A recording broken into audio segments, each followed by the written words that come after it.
Could your backside students silent Gundal for a few minutes?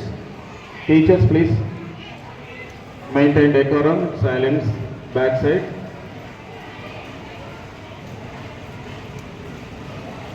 Respected Principal Ramu sir, Admin Evo and Josna, dear teachers and non-teaching staff, ayahs and drivers, and today's special guests, physical directors, and my dear loving friends, students. A very good morning to one and all. Good morning to all the teachers and students. I think it is better to the students' cabinet to sit down for a few minutes. Is it okay for you standing? Is it comfortable? Good. Yeah, please be seated because it will take some more time. Make them to sit. Cabinet members, please be seated. Yes. Yeah. So once again, I feel very proud and happy to see you all back in the new academic year 26-27.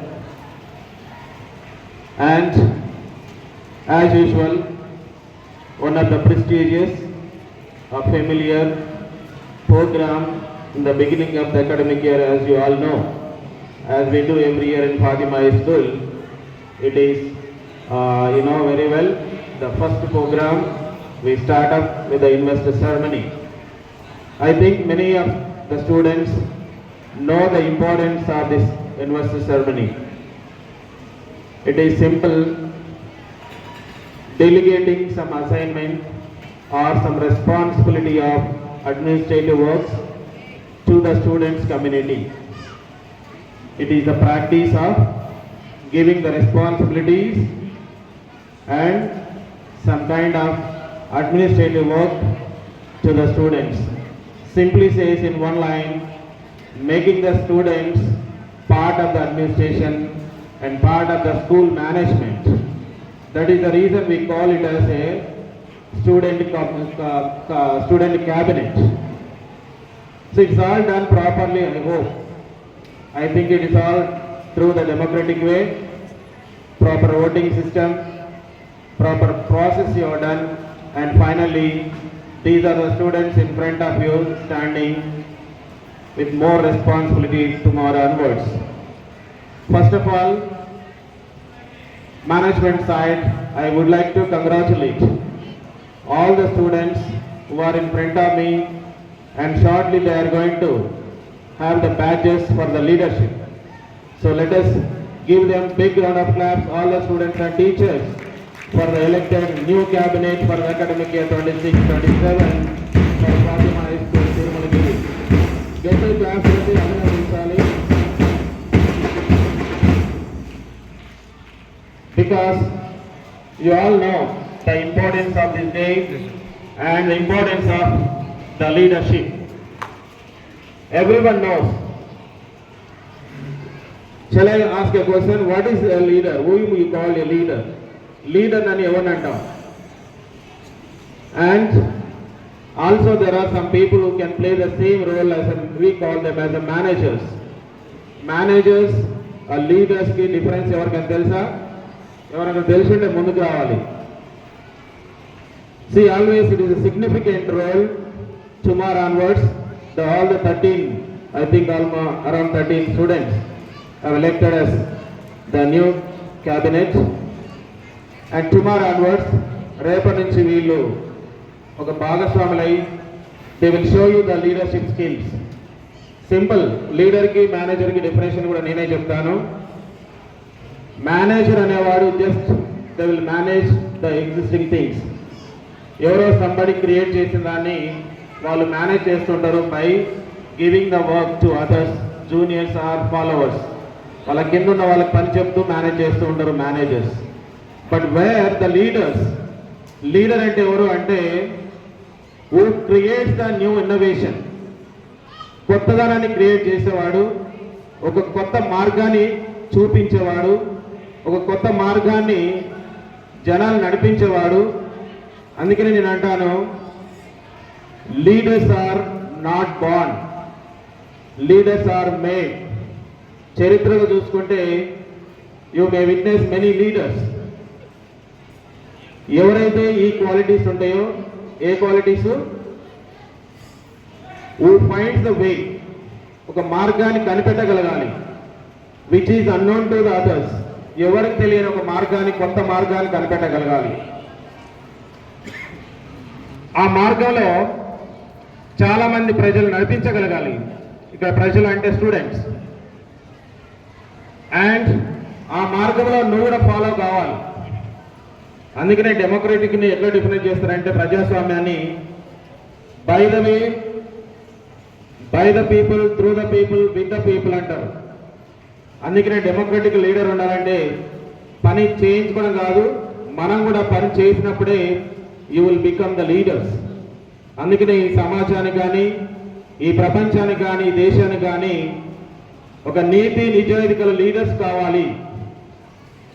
అటువంటి leaders కోసం, అలాంటి leaders తయారు చేయాలనే ఒక ఉద్దేశంతోనే ఈ students కమ్యూనిటీలో, స్కూల్స్లో కూడా ప్రాపర్గా ఎలక్షన్ చేస్తూ మీకు ఇష్టమైన లీడర్స్ని ఎన్నుకొని క్లాస్ వైజ్ ఒక different segment, different roles, like the head girl, head boy, deputy head girl, deputy head boy, discipline, sports captain and cultural.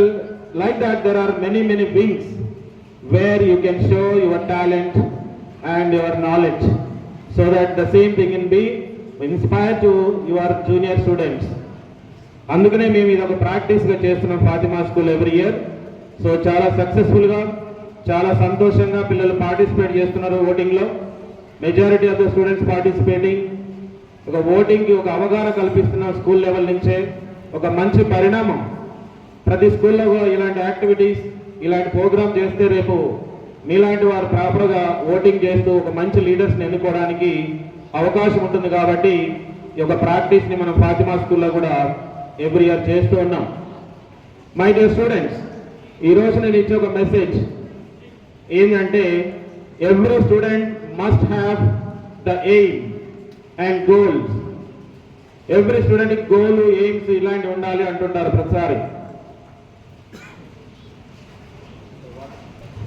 అయితే చాలా మంది పిల్లలు కానీ, మన దగ్గర ముందున్న వాళ్ళకి కానీ అండ్ గోల్స్కి డిఫరెన్స్ తెలియదు.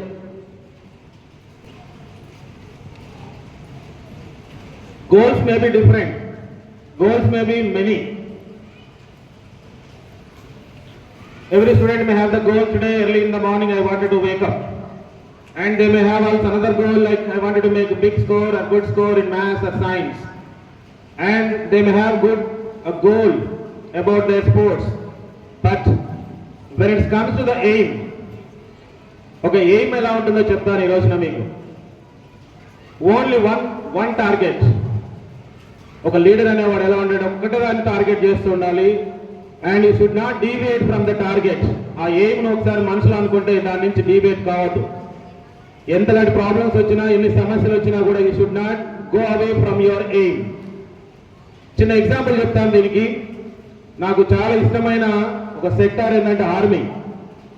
మన దేశాన్ని 24 గంటలు కాపాడే ఒక ఆర్మీ, మన దేశ army. You know very well, ప్రపంచంలోనే చాలా ఉత్తమమైన ఆర్మీ ఇండియాకు ఉంది. చాలా పవర్ఫుల్ ఆర్మీ అంటారు.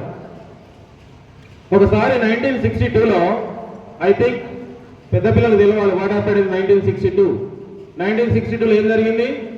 వార్ బిట్వీన్, యుద్ధం ఎవరెవరి మధ్యలో జరిగింది? India and China. First time China మీద ఇండియా ఓడిపోతుంది 1962 వార్లో. అయితే చిన్న ఎగ్జాంపుల్ జరుపుతాను. జరిగిన ఒక బ్యాటిల్, రెజ్లాంగ్ అనే ఒక బ్యాటిల్ గురించి చెప్తాను మీకు. చాలా ఇన్స్పైరింగ్ స్టోరీ. ఈ స్టోరీ కాదు, నిజంగా జరిగిన ఒక సంఘటన. Indian army Rezang La battle in 1962లో. రెజ్లాంగ్ అనేది ఒక ప్లేస్. ఎక్కడ ఉంటుంది ప్లేస్ అంటే, చైనాకి ఇండియాకి బార్డర్లో ఉంటుంది. నార్థన్ ఈస్టర్న్ ప్లేస్ లో ఉంటుంది, ఇండియాకి పైన. ఎట్లాంటి ప్లేస్ అంటే ఇక్కడ మనుషులు పోవడానికి కూడా ఉండదు, అంత భయంకరమైన హిల్ ఏరియా అది. సో దాన్ని ఇప్పుడు 24 గంటలు కాపాడుతుండాలి, శత్రువులు మన భూభాగం మీదకి రాకుండా. సో అట్లాంటి ప్లేస్ లో 1962లో ఒక బెటాలియన్కి ఒక అసైన్మెంట్ ఇవ్వడం జరిగింది ఇండియన్ ఆర్మీ.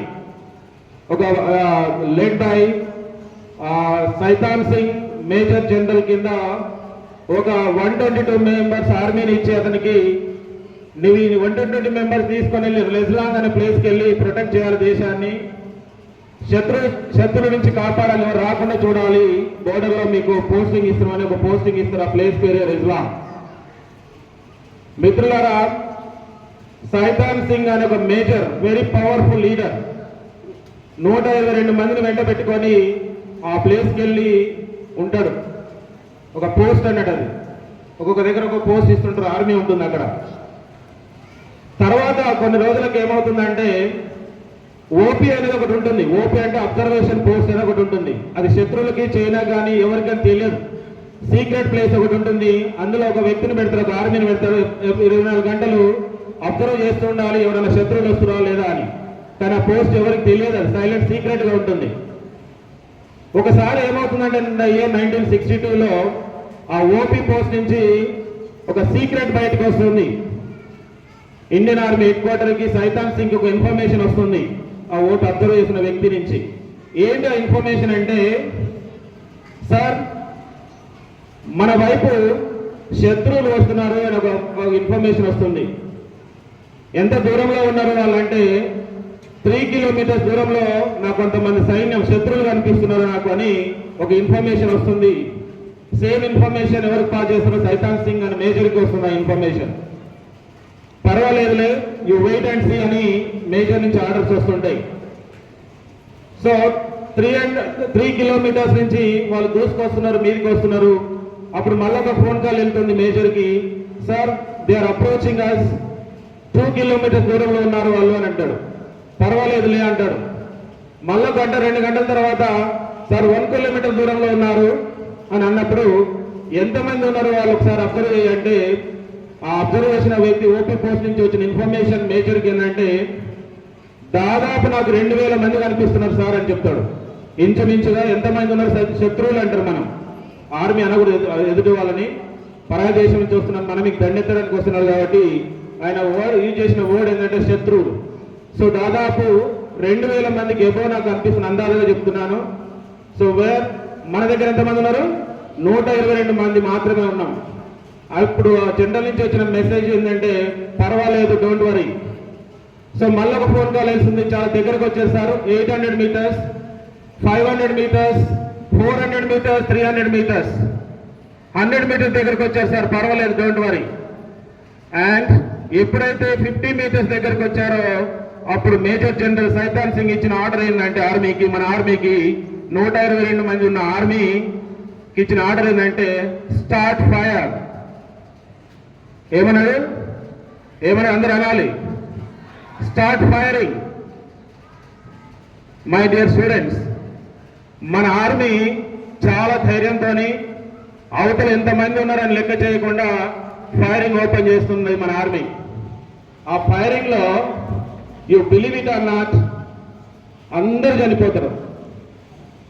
122 మందికి 118 మంది చనిపోతారు రెజ్లాంగ్ అనే వాళ్ళు. మీరు గూగుల్ కూడా చేసుకొని చూడొచ్చు ఒకసారి ఇంటికి వెళ్ళిన తర్వాత. మై డియర్ స్టూడెంట్స్, 122 మందిలో ఎంతమంది చనిపోతారు, 118 మంది చనిపోతే 2 క్యాప్చర్ అవుతారు. వాళ్ళకి 2 దొరుకుతారు శత్రు చైనా సైనికులకి 2 దొరుకుతారు, 2 ఆర్మీ. అండ్ ఇంక 2 తప్పించుకుంటారు. తప్పించుకొని వెనుకకు వస్తున్నప్పుడు ఎవరైతే వీళ్ళని లీడ్ చేశారో మేజర్ సైతాన్ సింగ్ కి బుల్లెట్ గాయం అయిపోతుంది. ఇక్కడ ఎదురుగా బుల్లెట్ గాయాలు, ఎందుకంటే ఆయన ముందుండి నడిపాడు కాబట్టి ఫస్ట్ ఫైరింగ్ ఆయన మీదకి అవుతుంది. చనిపోతూ ఒక మాట అంటాడు ఆ మేజర్ సైతాన్ సింగ్. మన మిగిలిన జనరల్ చెప్పిన మాట ఏంటంటే, మన ఒక్క బాడీ కూడా సీ దాట్, ఒక్క బాడీ కూడా చైనా ఆర్మీ చేతులకు వెళ్ళకూడదు, టేక్ కేర్ ఆఫ్ దట్ అంటాడు. చనిపోయే ముందు ఒక మేజర్ జనరల్ ఇచ్చిన ఆర్డర్ ఏంటంటే, మన శత్రువులకి ఒక్క బాడీ కూడా దొరకదు చూడండి అని చనిపోతాడు. ఇది అయిన ఒక రోజు తర్వాత వీళ్ళందరూ మిగిలిన ఇద్దరు అది చూసుకొని జాగ్రత్త తీసుకొని ఆర్మీ హెడ్ క్వార్టర్స్కి ఇన్ఫర్మేషన్ ఇస్తారు, ఇలా జరిగింది మన ఆర్మీకి మాకు యుద్ధం జరిగింది రెజ్లాంగ్ లో, అందరు చనిపోయారు, మేమిద్దరం మిగిలినామంటే మన ఆర్మీ నమ్మలేదంట. నువ్వు అబద్ధం ఆడుతున్నావు, ఇది నిజమా కాదా అని వెంటనే ఒక ఎంక్వైరీ కమిటీ వేస్తుందట పెద్ద మేజర్ జనరల్తోని. పోయి చూసి రాకండి రెజ్లాంగ్లో ఇది జరిగిందంట, అది నిజమా కాదా అని. సో ఒక రోజు 2 రోజుల తర్వాత అక్కడికి వెళ్ళి కమిటీ వెళ్ళి చూస్తే నిజంగా భయంకరమైన గగురుపరిచే దృశ్యాలు కనిపిస్తాయి అక్కడ. ఏంటిదంటే రెజ్లాంగ్ అనే ఒక ప్లేస్ చూస్తేనే భయంకరం. ఎందుకంటే అక్కడ టెంపరేచర్ ఎంత ఉంటుందంటే -52 డిగ్రీస్లో ఉంటుంది. -52 డిగ్రీస్ అంటే ఊహించుకోవచ్చు, గడ్డలు కట్టిపోతారు మనుషులు. అటువంటి ప్లేస్లో మన సైన్యం పోరాడింది. వీళ్ళకి కొన్ని విచిత్రమైన అక్కడ కనపడ్డాయి మన డెడ్ బాడీస్. ఏ పొజిషన్లో ఉన్నాయి మన డెడ్ బాడీస్ అంటే మన ఆర్మీ డెడ్ బాడీస్ ఇట్లా ఫైర్ చేస్తూ అట్లనే చనిపోయిన డెడ్ బాడీస్ ఉన్నాయి. మంచు గడ్డలో మంచు ఫ్రోజన్ అయిపోయారు వాళ్ళు. అండ్ కొంతమంది ఆర్మీ గాయపడ్డ మన సైనికులకి ఇంజక్షన్ వేస్తూ అట్నే చనిపోయిన దృశ్యాలు కనపడ్డాయి. కొంతమంది ఆర్మీని మోసుకొస్తూ అట్నే మంచులో అట్నే నిలబడ్డ దృశ్యాలు కనపడ్డాయి. ఆ కమిటీకి ఇంకో దృశ్యం కూడా కనపడింది. అక్కడ ఎంక్వైరీ చేస్తుంటే మన వాళ్ళు 118 మంది చనిపోయారు కదా, బట్ చైనా సైనికులు మన శత్రువులు ఎంతమంది చనిపోయారు అని చూస్తే ఎంతమంది చనిపోయారో తెలుసా? 225 మందికి ఎంతో చనిపోయారంట. క్లాప్స్ కొట్టాలి ఒకసారి మన ఆర్మీకి. ఎందుకంటే 122 మంది ఉన్న ఒకటి లెడ్ బై మేజర్ జనరల్ సైతాన్ సింగ్ లీడర్షిప్ లో తీసుకొని 3000 మంది ఎదురుగా నిలబడ్డా కూడా ధైర్యంగా పోరాడి ప్రాణాలు అర్పించారంటే దాని వెనుక ఏముందో తెలుసా my dear students? The commitment, belongingness. ఈ దేశం నాది, ఈ దేశం మీదకి ఒక శత్రువుని కూడా రానివ్వను, ఈ మాతృభూమిని కాపాడాలి అనే ఒక దృఢ సంకల్పం ఈ 120 మందిని 3000 మందికి ఎదురుగా నిలబెట్టేట్టు చేసింది. ఆ ఫైటింగ్ స్పిరిట్ అంట నేను. Every army will have that power. Fire అంట చూడండి ఒక్కోసారి, that fire must be there in you today onwards. ఒక ఆర్మీ ఈ దేశాన్ని ఏ విధంగా అయితే కాపాడుతుందో 24 గంటలు, ఎటువంటి సంఘటనలు ఎటువంటి క్లిష్ట పరిస్థితులైనా కూడా వెన్నుమొగ వెనుక చూపకుండా ఎట్లా పోరాడుతుందో ఇలాంటి స్పిరిట్ తోని మనం ముందుకెళ్తున్నాం మన ఆర్మీ. అదే spirit, fighting spirit must be there in you today onwards అంటున్నాను. This is my message to all the students and all the teachers today standing here. Otherwise అందుకే నేను అన్నాను ఎయిమ్ అండ్ గోల్కి డిఫరెన్స్ ఏంది అని. Every army will have only one aim. ఒకటే aim ఉంటుంది. ఆ రోజున 1962 తీసుకుంటే మన ఆర్మీ కంటే చాలా బలమైన ఆర్మీ చైనాస్ ఆర్మీ. ఎందుకంటే వాళ్ళ దగ్గర వెపన్స్ కానీ గన్నులు కానీ వేరే పవర్ఫుల్ గన్స్ ఉన్నాయి వాళ్ళ దగ్గర. మనం అంత డెవలప్ కాలేదు 62కి. మన దగ్గర మామూలు బుల్లెట్స్ గన్స్ అని మనం వెళ్తే మనకంటే చాలా హైఫై గన్స్ వాళ్ళు వచ్చారు. అయినా కూడా మన సైన్యం కానీ మన వ్యక్తులు కానీ భయపడకుండా పోరాడారు. దీని వెనుక ఒకటే ఒక మోటివేషనల్ స్పిరిట్, ఇన్స్టింక్ట్ అంట నేను. ఒక శక్తి ఉంది, అదే మాతృభూమి కోసం ఫైట్ చేయాలి, శత్రువుకి ఇంచు భూమి కూడా నేను అందివ్వను అనే ఒక స్పిరిట్. అందుకే మై డియర్ స్టూడెంట్స్ ఈరోజు మీ అందరికి ఒకటే చెప్తున్నాను, ఒక ఎయిమ్, గోల్స్ కాదు, అదొకరొక ఇదొకరు కాదు, ఒకటే ఎయిమ్ ఉండాలి, ఒకటే టార్గెట్ ఉండాలి. మీరు స్టడీ చేస్తున్నారు, విద్యను అభ్యసిస్తున్నారు ఫాతిమా హై స్కూల్లో, కానీ ఎప్పుడు కూడా చాలా కష్టాలు వస్తాయి. If I ask you the question who is your hero, ఎవరు అని అడిగితే మన పిల్లలు వెంటనే పక్కన చెప్పే సమాధానం ఏందో చెప్పనా?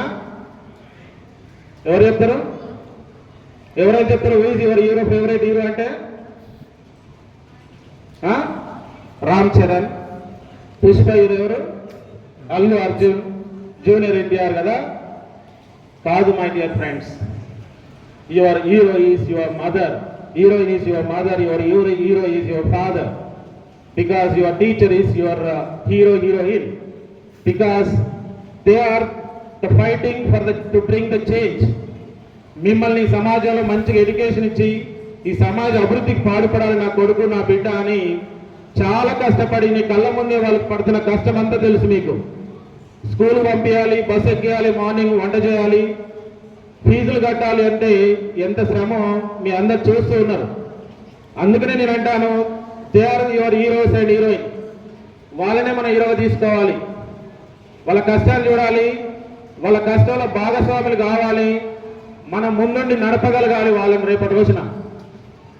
ఏ విధంగానైతే మన ఇండియన్ ఆర్మీ రెజ్లాన్ బ్యాటల్ 1962లో జరిగి ఓడిపోయాం, భయపడలే ఇండియన్ ఆర్మీ. బికాస్ కొన్ని ఇంటెలిజెన్స్ లోపాలు అంటారు ఆ రోజు చరిత్రలోకి వెళ్ళాను నేను. కానీ ఎందుకు ఓడిపోయింది సార్ ఇండియా అంటే, ఆ రోజున మన దగ్గర టెక్నాలజీ లేదు, ఇంటెలిజెన్స్ ఫెయిల్యూర్ అంటారు. అదర్వైజ్ మనం ఎప్పుడు ఫెయిల్ కాలే. తర్వాత చాలా డెవలప్ చేసుకున్నారు. ఈ రోజున మన ముందు నిలబడే వాళ్ళు ఎవరు లేరు. సో ఎందుకంటే ఒక పీరియడ్ ఆఫ్ టైం మన తప్పులు మనం తెలుసుకొని దాన్ని కరెక్ట్ చేసుకుంటే you will be the number 1 leader. అందుకే నేను అంటాను, లీడర్షిప్ సైతాన్ సింగ్ అది ఎలా 122 మంది నిల్చుకొని ముందు నిలబడ్డాడు, వెనక నిలబడలే అతను. అదేవిధంగా ఈరోజు 13 మంది 15 మంది లీడర్స్ని ఎన్నుకున్నాం మనం. ఆ 13-15 మంది కూడా ప్రాపర్గా, ధైర్యంగా, బోల్డ్గా, బ్రేవ్గా మీ ముందు నిలబడి రేపు రోజున స్కూల్లో ఎలాంటి యాక్టివిటీస్ కానీ, ఎలాంటి ప్రోగ్రామ్స్ ఉన్నా కానీ, స్టడీలో కానీ, కాంపిటీషన్లో కానీ ముందుండి మిమ్మల్ని ముందుకు తీసుకెళ్ళగలిగిన రోజున వీళ్ళందరూ కూడా ఫాతిమా స్కూల్ ఆర్మీ అని పిలుస్తా నేను. ఆ ఆర్మీ లాగా పనిచేయాలని ఈరోజు మీ అందరికీ ఇస్తున్న ఒక message. Otherwise there is no meaning. Every year ఇలాంటివి జరుపుకుంటుంటాం, ఎలక్షన్స్ వస్తుంటాయి, కొంతమంది లీడర్స్ అవుతారు, కొంతమంది ఇక్కడికి వచ్చి బ్యాచెస్ పెట్టుకుంటారు, కానీ there is no meaning for that. రేపటి రోజున సిన్సియర్గా, కమిటెడ్గా ఏ రోజైతే ఏ విధంగానైతే మన ఆర్మీ పనిచేస్తుందో ఆ విధంగా నీ సమాజం కోసం, నీ ఫ్యామిలీ కోసం, ఈ దేశం కోసం పనిచేసిన రోజున మేము చేసినవి అన్నిటికీ ఫలితం దొరుకుతుందని నమ్ముతా నేను. అందుకే అందులో భాగంగానే ఈ రోజున ఇలాంటి చిన్న చిన్న ప్రోగ్రామ్స్ పిల్లలకు కూడా ఒక అవగాహన కల్పించాలి, కొంత బాధ్యతని పెంచాలి ఈ రోజు నుంచే అనే ఒక ఆలోచనతోని ప్రతి ఇయర్, ప్రతి సంవత్సరం కూడా ఫాతిమా హై స్కూల్ తిరుమలగిరిలో ఇలాంటి ప్రోగ్రామ్ చేయడం చాలా గొప్పగా, చాలా గ్రాండ్గా, ఎక్కడ కాంప్రమైజ్ కాకుండా ఇలాంటి ప్రోగ్రామ్ చేసినందుకు ఎస్పెషల్లీ ప్రిన్సిపల్ రాము సార్కి మరియు ఏవో admin sir and Jyotsna and all other teachers behind this programme నిజంగా కంగ్రాచులేషన్ చెప్పాలి. వాళ్ళకి గట్టిగా క్లాప్స్ కొట్టాలి to all the teachers, coordinators and physical directors. ఈ క్రెడిట్ అంతా కూడా ఫిజికల్ డైరెక్టర్స్, పీటీ మాస్టర్స్ చెందుతుంది. కాబట్టి వాళ్ళని అభినందిస్తున్నాను ఈ సందర్భంగా. మరి ముఖ్యంగా ఎక్కువ టైం తీసుకోదలుచుకోలేదు, బికాస్ మీకు బ్యాచెస్ పెట్టే ప్రోగ్రామ్ ఉంది కాబట్టి వచ్చిన మీ అందరికీ మనొకసారి అభినందనలు. ఎలెక్ట్ అయిన స్టూడెంట్స్ అందరూ కూడా నా కంగ్రాచులేషన్స్ హోల్ హార్టెడ్గా చెప్తున్నాను. Only one thing you keep in mind, the aim, the target must be always single. అది ఎంత పెద్ద ముందున్న సవాళ్ళని ఎదుర్కోవడానికి సిద్ధంగా ఉండాలి, తయారు కావాలని మనస్ఫూర్తిగా మరొకసారి కోరుకుంటూ మిమ్మల్ని అందరినీ అభినందిస్తూ సెలవు తీసుకుంటున్నాను. Thank you so much. Thank you.